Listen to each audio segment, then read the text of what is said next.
नमस्कार। जन टीवी के उत्तराखंड के इस खास बुलेटिन में एक बार फिर से आप सभी का बहुत स्वागत है। मैं हूं आपके साथ प्रियंका तिवारी। खबरों को विस्तार से जानेंगे, लेकिन उससे पहले एक नजर हेडलाइंस पर। उत्तराखंड में शुरू हुआ ऑपरेशन कालनेमी। पहले दिन पुलिस ने 38 ढोंगी बाबाओं को पकड़ा, एक बांग्लादेशी गिरफ्तार। मामले पर प्रतिक्रियाओं का दौर जारी।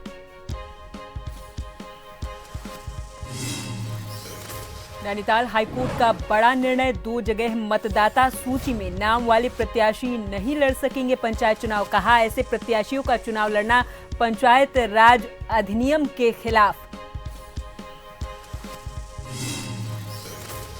कुमाऊं कमिश्नर दीपक रावत ने ली बैठक। हल्द्वानी के अपने कैंप कार्यालय में की अधिकारियों से चर्चा। ब्रिटिशकालीन मानचित्र होंगे संरक्षित। व्यापारियों में नगर निगम के खिलाफ आक्रोश। मुखानी कुसुमखेड़ा के व्यापारियों के द्वारा महापंचायत आयोजित। कहा, सरकार निभाए अपना वादा।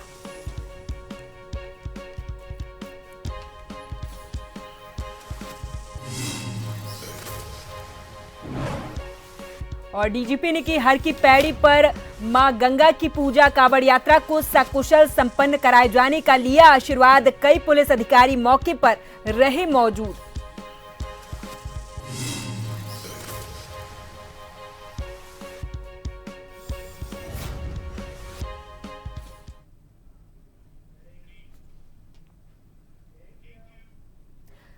और अब खबरों को जानेंगे विस्तार से। उत्तराखंड में मुख्यमंत्री पुष्कर सिंह धामी के निर्देश पर प्रदेश में ऑपरेशन कालनेमी चलाया जा रहा है। जहां भाजपा इसको सनातन आस्था से जोड़कर बता रही, तो वहीं प्रदेश में ऑपरेशन कालनेमी चलाने के मुख्यमंत्री के निर्देश पर कांग्रेस ने भी अपनी प्रतिक्रिया दी। प्रदेश कांग्रेस के मुख्य मीडिया कोऑर्डिनेटर राजीव महर्षि ने इसको लेकर कहा कि सरकार को स्पष्ट करना होगा कि वो किस तरीके से ऐसे लोगों को चिन्हित करेगी, क्योंकि ये सीधे तौर पर गरीब की रोजी रोटी से जुड़ा हुआ है। और यदि गैर धर्म के लोगों को चिन्हित करने की मंशा से किया जा रहा, तो निश्चित तौर पर यह दुर्भाग्यपूर्ण है।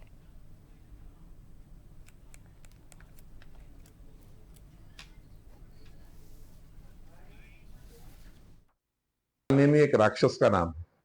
कालनेमी वो राक्षस था जब हनुमान जी संजीवनी बूटी लेने जा रहे थे, तो उनका जो दिमाग भटकाने का कार्य कालनेमी कर रहा था, वो एक संत का रूप धारण करके रास्ते में बैठ गया और वो चाहता था कि हनुमान जी समय पर संजीवनी लेने ना पहुंच पाए। इस जो सरकार ने ये जो लागू किया है, ये प्रोजेक्ट या ऑपरेशन, ये किस मंशा से किया है, ये सरकार को अपनी मंशा स्पष्ट करनी पड़ेगी, क्योंकि ये सीधा सीधा गरीब के पेट का सवाल है। यह गरीब के जो है खाने पीने का मामला है, और गरीब किस तरीके से अपना निर्वहन कर रहा है, ये उससे संबंधित है। सरकार को निश्चित तौर पर इस स्थिति को स्पष्ट करना पड़ेगा। मुख्यमंत्री पुष्कर सिंह धामी के द्वारा शुरू किए गए ऑपरेशन कालनेमी को लेकर भाजपा प्रदेश प्रवक्ता हनी पाठक ने इसे एक सराहनीय कदम बताया है। उन्होंने कहा कि ये अभियान उत्तराखंड में उन असामाजिक तत्वों पर लगाम लगाने के लिए जरूरी है जो साधु संतों का वेश धारण करके आमजन, विशेषकर महिलाओं को भ्रमित और ठगने का प्रयास करते हैं। पाठक ने कहा कि इस ऑपरेशन के जरिए ऐसे तत्वों को चिन्हित किया जाएगा और उनके खिलाफ कार्रवाई की जाएगी, जिससे सनातन धर्म की परंपरा और संत समाज की गरिमा की रक्षा सुनिश्चित हो सके।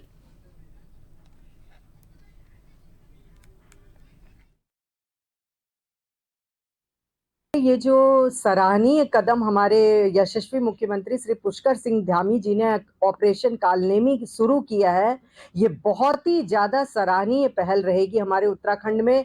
इसके तहत जो असामाजिक तत्व हम साधु संत का वेश धारण कर कर लोगों के साथ छल करने का काम कर रहे हैं, उस पर पूरी तरीके से रोक लगेगी। हमारी माताएं और बहनें जो एकदम आसानी से उनके चुंगल में फंस जाती हैं, जो लोग साधु संत का वेश धारण करते हैं, उस पर भी पूरी तरीके से उनको चिन्हित करके रोक लगाने का कार्य किया जाएगा। ये हमारे सनातन धर्म की संस्कृति की परंपरा को आगे बढ़ाने के लिए बहुत ही सराहनीय कदम है ऑपरेशन कालनेमी के तहत। मुख्यमंत्री पुष्कर सिंह धामी के निर्देश पर प्रदेश में ऑपरेशन कालनेमी चलाया जा रहा और पुलिस के द्वारा इस ऑपरेशन के तहत कार्रवाई भी हो रही है, जिसके तहत कई फर्जी साधु पकड़े भी गए। वहीं मुख्यमंत्री के इस निर्णय को लेकर भाजपा के राज्यसभा के सांसद नरेश बंसल का कहना है कि मुख्यमंत्री धामी को मैं बधाई देता हूं, इससे उन सभी लोगों का भला होगा जो गलत काम कर रहे, सनातन आस्था का कोई भी दुरुपयोग नहीं करेगा।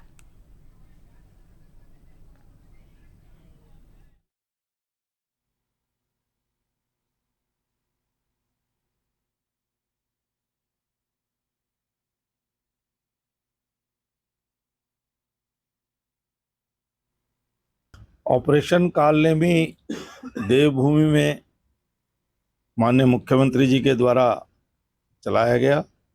मैं उसके लिए माननीय मुख्यमंत्री जी को बहुत बधाई देता हूं। इससे जो फ्रॉड करने वाले भोले भाले लोगों को बहका करके पैसा ऐंठने वाले, विभिन्न छद्मवेशी विभिन्न प्रकार के रूप धर करके जो श्रद्धा और आस्था का नाजायज फ़ायदा उठाते हैं, उनकी धरपकड़ होगी और आस्थावान लोगों की आस्था भी बची रहेगी और फ्रॉड करने वालों को सजा भी मिलेगी। रुड़की की पिरान कलियर थाना पुलिस को एक बड़ी सफलता हाथ लगी। दरअसल पुलिस ने ऑपरेशन कालनेमी के चलते पिरान कलियर क्षेत्र में घूम रहे 6 ढोंगी साधुओं को गिरफ्तार कर लिया है। पुलिस के द्वारा अब इन ढोंगी साधुओं के खिलाफ आगे की कार्रवाई करने की तैयारी की जा रही। बता दें कि उत्तराखंड के सीएम पुष्कर सिंह धामी के द्वारा जनता की धार्मिक भावनाओं के साथ खिलवाड़ न हो, इसके लिए कालनेमी ऑपरेशन चलाया गया है, जिसके बाद पुलिस प्रशासन तुरंत ही हरकत में आ गया है और ढोंगी साधुओं के खिलाफ लगातार अभियान चलाकर उन्हें गिरफ्तार किया जा रहा है।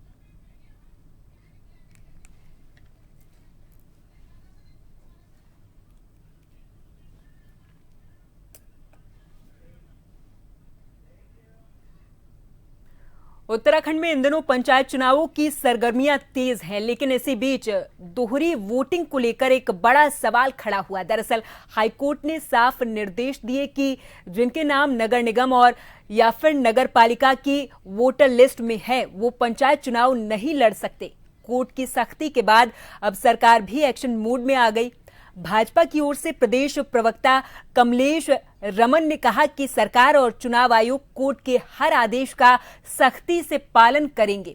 उन्होंने कहा कि राज्य में निष्पक्ष और शांतिपूर्ण चुनाव कराना सरकार की प्राथमिकता है। कई भाजपा प्रत्याशी निर्विरोध जीत दर्ज कर चुके और इस बार महिलाओं की भागीदारी भी 52% से अधिक है। उन्होंने दोहराया कि नियमों की अनदेखी या दोहरी वोटिंग करने वालों पर कार्रवाई तय है।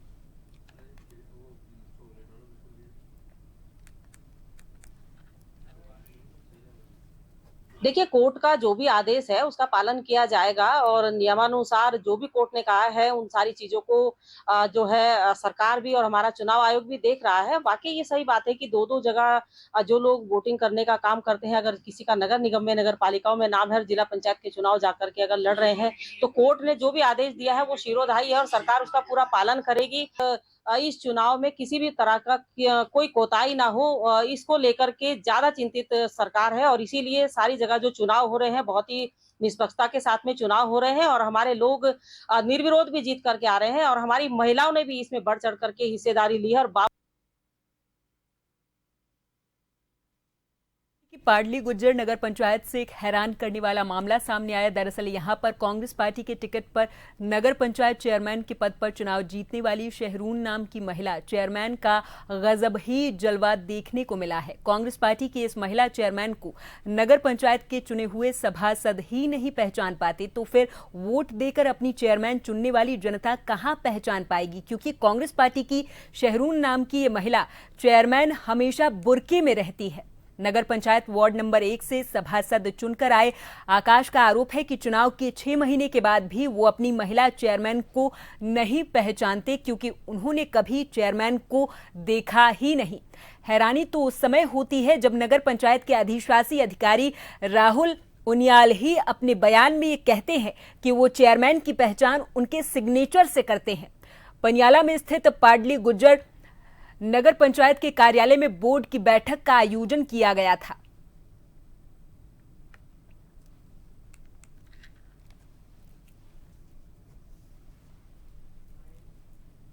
आपने कहा पर्दे की बात, आपने कहा बुके की बात, तो ये अपना उनका लिबास है, अपना उनका पहनावा है। और जितना मैं भी उनको जानता हूँ, पहचानता हूँ, तो मैडम जो चेयरमैन मैडम है वो आई हुई हैं। और तमाम लोगों का आरोप प्रत्यारोप कौन क्या लगा रहा है, देखिए इसका तो कोई मैं हल नहीं बता सकता, लेकिन वो मौजूद है। उनके सिग्नेचर से भी उनको पहचाना जा सकता है। आप बोर्ड की कार्रवाई देख लीजिए, और जो रजिस्टर है उसमें पहले से और अब तक के, और उन्होंने जब नॉमिनेशन किया था उनके पर्चे, तब से जो जिसको ये वो सारे के सारे साइन मिला करके देख ले भाई, साइन तो मिल ही रहे हैं। देखिए, धार्मिक टिप्पणी करना अच्छी बात नहीं है। हम मैडम अब बुरके में आती हैं तो वो धर्म के हिसाब से है उनका, तो इसमें हमारा कोई हस्तक्षेप नहीं है।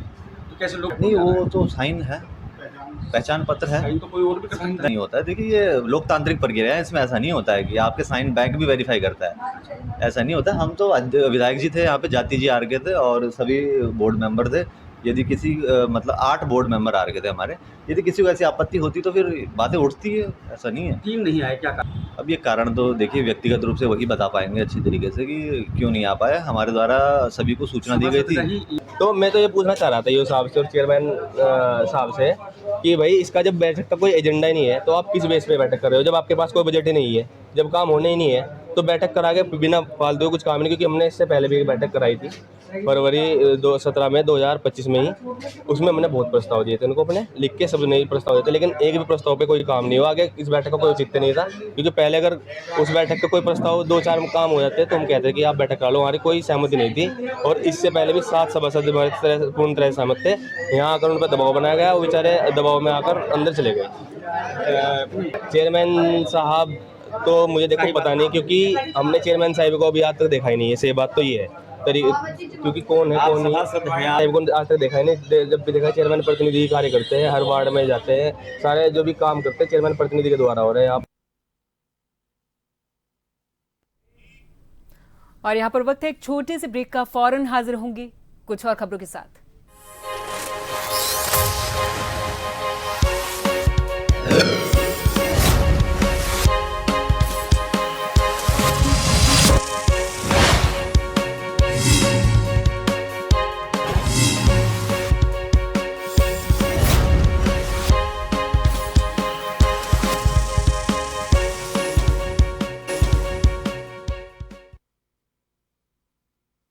ब्रेक के बाद एक बार फिर से आप सभी का बहुत स्वागत है। अगली खबर की ओर करेंगे। कार्बेट टाइगर रिजर्व अपनी बाघों की संख्या के लिए दुनिया भर में प्रसिद्ध है, और इसी के लिए बता दें आपको कि लेकिन यहाँ मौजूद हिरणों की कुछ प्रजातियां धीरे धीरे संकट में आती जा रही हैं।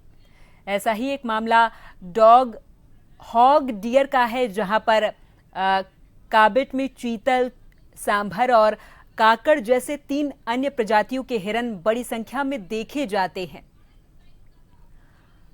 हालांकि इस साल राहत की बात यह रही कि हॉग डियर की संख्या में मामूली इजाफा हुआ है, लेकिन यह आंकड़ा अब भी सिर्फ 189 तक ही पहुंचा है। विशेषज्ञों का कहना है कि हॉग डियर के लिए विशेष हैबिटेट की आवश्यकता होती है, जो वर्तमान में केवल ढिकाला रेंज तक ही सीमित है। अब कार्बेट प्रशासन और द कार्बेट फाउंडेशन इस प्रजाति के संरक्षण के लिए मिलकर काम कर रहे हैं। इसके लिए एक विस्तृत शोध अभियान भी शुरू हुआ है, जिसमें हॉग डियर के जेनेटिक सैंपल भी लिए जाएंगे ताकि उनकी आनुवंशिक संरचना का गहराई से अध्ययन किया जा सके।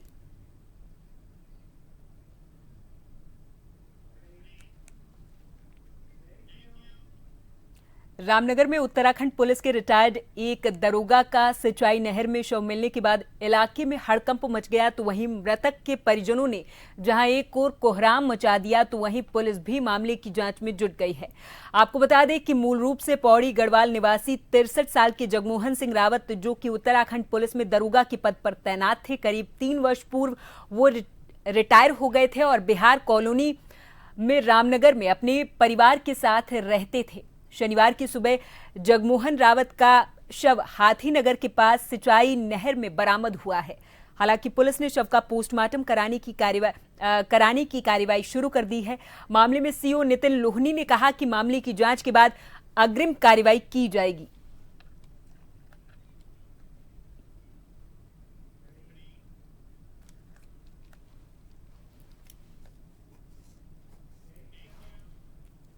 मुख्य सचिव आनंद वर्धन की अध्यक्षता में प्रधानमंत्री ग्राम सड़क योजना की समीक्षा बैठक आयोजित की गई। इस बैठक में संबंधित अधिकारियों के द्वारा प्रधानमंत्री ग्राम सड़क योजना की वित्तीय और भौतिक प्रगति का प्रेजेंटेशन प्रस्तुत किया गया है।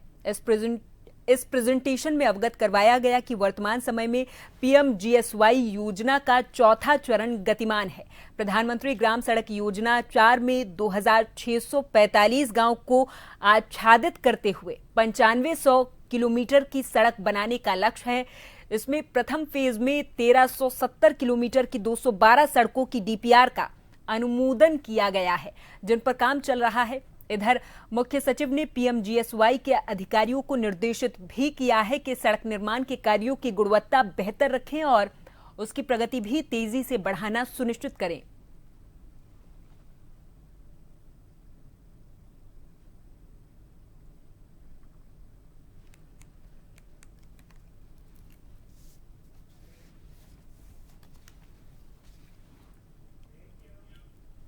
उत्तराखंड में मुख्यमंत्री पुष्कर सिंह धामी के निर्देश पर अवैध अतिक्रमण के खिलाफ चलाए जा रहे अभियान के तहत रामनगर में एक और अवैध मजार पर प्रशासन ने कार्रवाई की है। इस जानकारी दे दें कि प्रशासन ने रामनगर के ग्राम लुटावड़ में रेलवे पटरी के पास रेलवे की जमीन पर अवैध रूप से निर्मित पीर बाबा की मजार को ध्वस्त किया है। इस कार्रवाई को रेलवे विभाग और स्थानीय प्रशासन की संयुक्त टीम ने अंजाम दिया है। इधर मौके पर रेलवे के अखिलेश कुमार अपनी टीम के साथ मौके पर मौजूद रहे। उनके साथ रामनगर के उप जिलाधिकारी प्रमोद कुमार और आरपीएफ प्रभारी निरीक्षक सुखवंत सिंह भी इस कार्रवाई में शामिल हुए हैं। प्रशासन ने साफ किया है कि अवैध रूप से सरकारी भूमि पर बने धार्मिक ढांचे किसी भी सूरत में बर्दाश्त नहीं किए जाएंगे। स्थानीय लोगों ने प्रशासन की इस कार्रवाई का समर्थन किया है।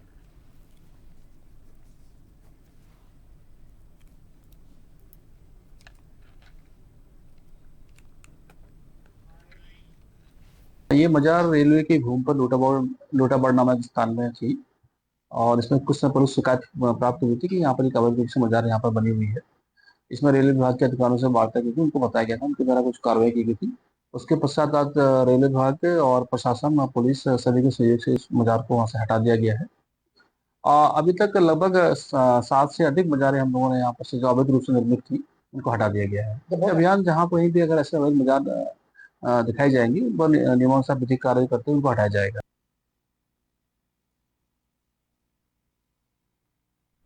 श्रावण महीने में कांवड़ यात्रा की शुरुआत हो चुकी है और अलग अलग राज्यों से आए कांवड़िए भी जल उठाकर अपने गंतव्यों की ओर रवाना हो गए हैं।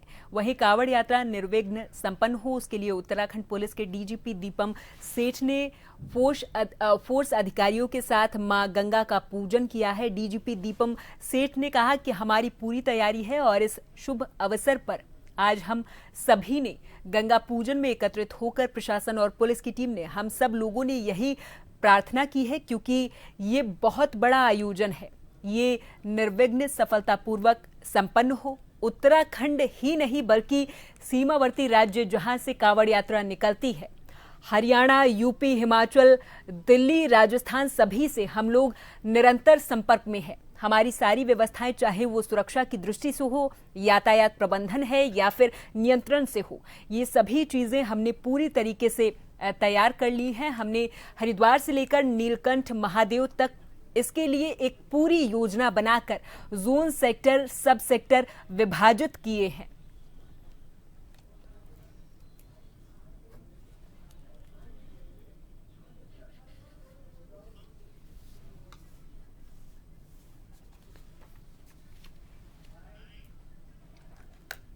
ये निश्चित है कि गत वर्ष लगभग 4.25 करोड़ कांवड़िए यहाँ पे आए थे और इसमें मुख्यतः लगभग 30% हरियाणा से थे और 25% हमारे सीमावर्ती राज्य उत्तर प्रदेश से थे, बाकी अन्य राज्यों से थे। और जैसा कि अभी शुरुआती इनपुट्स हैं, मुझे लग रहा है कि ये संख्या इससे भी ऊपर जाएगी और भव्य रूप में ये यात्रा होगी। सामाजिक कार्यकर्ता और पत्रकार शक्ति सिंह बर्थवाल की याचिका पर सुनवाई हुई है। इस याचिका का जो मुख्य बिंदु उठाया गया था कि राज्य चुनाव आयोग ने 6 जुलाई 2025 को एक आदेश जारी किया। सभी जिला निर्वाचन अधिकारियों को, जिसमें एक इंसान जो कि नगर पालिका और ग्राम पंचायत में चुनाव लड़ना चाहते हैं, ऐसे लोगों में स्पष्ट स्थिति बना दी गई है कि वो चुनाव लड़ सकते हैं या नहीं लड़ सकते। इस पर उन्होंने स्पष्ट रूप से नहीं कहा कि वो लड़ सकते हैं या नहीं। पंचायती राज अधिनियम 2016 की धारा 9, उपधारा 6, उपधारा 7 ये स्पष्ट करता है कि एक व्यक्ति का वोटर लिस्ट में नाम एक ही जगह होना चाहिए। अगर किसी कारणवश किसी व्यक्ति का 2 जगह नाम वोटर लिस्ट में है तो उसे एक जगह से अपना नाम हटा लेना चाहिए।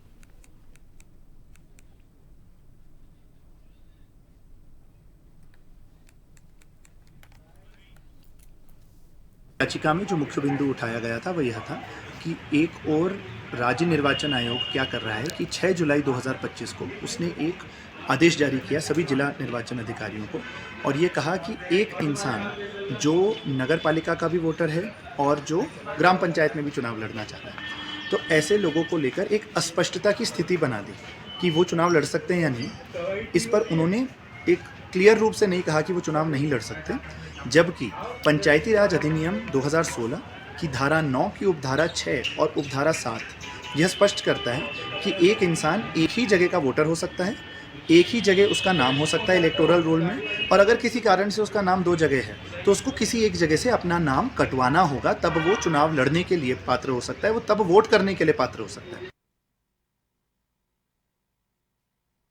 कुमाऊं कमिश्नर दीपक रावत ने हल्द्वानी स्थित अपने कैंप कार्यालय में एक बैठक के दौरान कुमाऊं मंडल में उपलब्ध ब्रिटिशकालीन मानचित्रों और अन्य ऐतिहासिक दस्तावेजों को संरक्षित करने के निर्देश दिए हैं। कमिश्नर ने कहा कि एक नक्शे न केवल ऐतिहासिक धरोहर है बल्कि शहरी नियोजन, भू स्वामित्व, सीमा निर्धारण और विकास कार्यों के लिए भी उपयोगी साक्ष्य प्रस्तुत करते हैं। उन्होंने संबंधित विभागों को निर्देश दिए हैं कि ऐसे दस्तावेजों को डिजिटल माध्यम से संरक्षित किया जाए ताकि इनका दीर्घकालिक उपयोग और संरक्षण सुनिश्चित हो सके। इस दौरान दीपक ने कहा कि कई पुराने नक्शे तहसील, नगरपालिका और वन विभाग के अभिलेखागारों में वर्षों से धूल फांक रहे। समस्त जिलाधिकारियों को अपने अपने जनपदों में ब्रिटिशकालीन नक्शों और दस्तावेजों की सूची तैयार करके शासन को प्रेषित करने के निर्देश भी उन्होंने दिए हैं।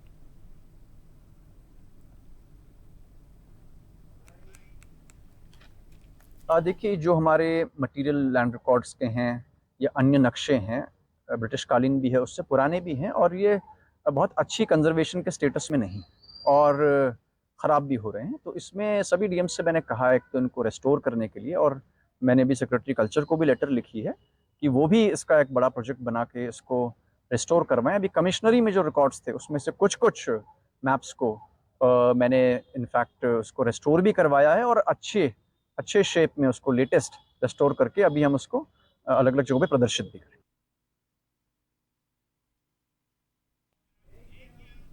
और इसी के साथ इस बुलेटिन में फिलहाल के लिए मेरे साथ बस इतना ही। आप देखते रहे जन टीवी। नमस्कार।